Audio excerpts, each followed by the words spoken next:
ഒരു അടിവസ്ത്രത്തിൽ കുരുങ്ങി കഴിഞ്ഞ 3.5 പതിറ്റാണ്ടായി ആന്റണി രാജുവിനെ പിന്തുടരുന്ന കേസിലാണ് ഇന്ന് വിധി വരുന്നത്. മന്ത്രിപദത്തിൽ പോലും എത്തിയ ഒരു ജനപ്രതിനിധി അടിവസ്ത്രത്തിലെ തിരിമറിയിന്മേൽ 3.5 പതിറ്റാണ്ടുകളിലേറെയായി കുരുങ്ങി കിടക്കുന്ന കേസ്. 1990 ഏപ്രിൽ 4 തിരുവനന്തപുരം വിമാനത്താവളം. ഓസ്ട്രേലിയയിൽ നിന്നെത്തിയ സാൽവദോർ സാർലി 61 ഗ്രാം ഹാഷിഷ് ഓയിലുമായി പോലീസ് പിടിയിൽ. രാജ്യാന്തര മയക്കുമരുന്ന് കടത്തിൽ തിരുവനന്തപുരം ജില്ലാ സെഷൻസ് കോടതി പ്രതിക്ക് 10 വർഷം തടവും 1 ലക്ഷം രൂപ പിഴയും വിധിക്കുന്നു. ഈ കേസിൽ പ്രതിക്ക് വേണ്ടി ഹാജരായ അഭിഭാഷകൻ സെലിൻ വിൽഫ്രഡിന്റെ ജൂനിയറാണ് നമ്മുടെ മുൻ മന്ത്രി ആന്റണി രാജു. 94 ഹൈക്കോടതിയിൽ അപ്പീലുമായി പോയ ആന്റണി രാജുവും വക്കീലും പ്രതിയുടെ രക്ഷകരാകുന്നു. കേസിലെ പ്രധാന തൊണ്ടി മുതലായ അടിവസ്ത്രം പ്രതിക്ക് പാകമല്ലെന്ന് കണ്ടാണ് കോടതി വെറുതെ വിട്ടത്. എന്നാൽ കാലം കാത്തുവച്ച വിധി മറ്റൊന്നായിരുന്നു. തൊണ്ടി മുതലിൽ അട്ടിമറി നടത്തി.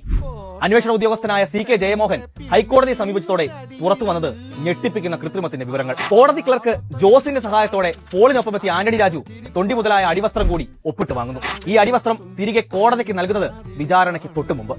ഇതിനിടെ കേസിലെ നിർണായക തൊണ്ടി മുതലായ അടിവസ്ത്രം മുറിച്ച് ചെറുതാക്കി വീണ്ടും തുന്നി. നൂലിന്റെ നിറത്തിലടക്കം മാറ്റം വരുത്തി കബളിപ്പിക്കൽ. പക്ഷേ അടിവസ്ത്രം വെട്ടി ചെറുതാക്കിയത് ഫോറൻസിക് പരിശോധനയിൽ തെളിഞ്ഞു. സ്വകാര്യ വസ്തുക്കൾ തിരികെ വാങ്ങാനായി ആന്റണി രാജു ഒപ്പിട്ട് നൽകിയ രേഖ തെളിവുമായി. കേസിനെതിരെ ഹൈക്കോടതിയിലും സുപ്രീം കോടതിയിലും ആന്റണി രാജു ഹർജി നൽകി. വിചാരണ തുടരട്ടെ എന്ന് സുപ്രീം കോടതി വിധിച്ചു. ഗൂഢാലോചന, രേഖകളിൽ കൃത്രിമം, വഞ്ചന, തെളിവ് നശിപ്പിക്കൽ തുടങ്ങിയ കുറ്റങ്ങളാണ് ചുമത്തിയിരിക്കുന്നത്. ചുരുക്കി പറഞ്ഞാൽ ഒരു അടിവസ്ത്രത്തിൽ കുരുങ്ങി കഴിഞ്ഞ 3.5 പതിറ്റാണ്ടായി ആന്റണി രാജുവിനെ പിന്തുടരുന്ന കേസിലാണ് ഇന്ന് വിധി വരുന്നത്.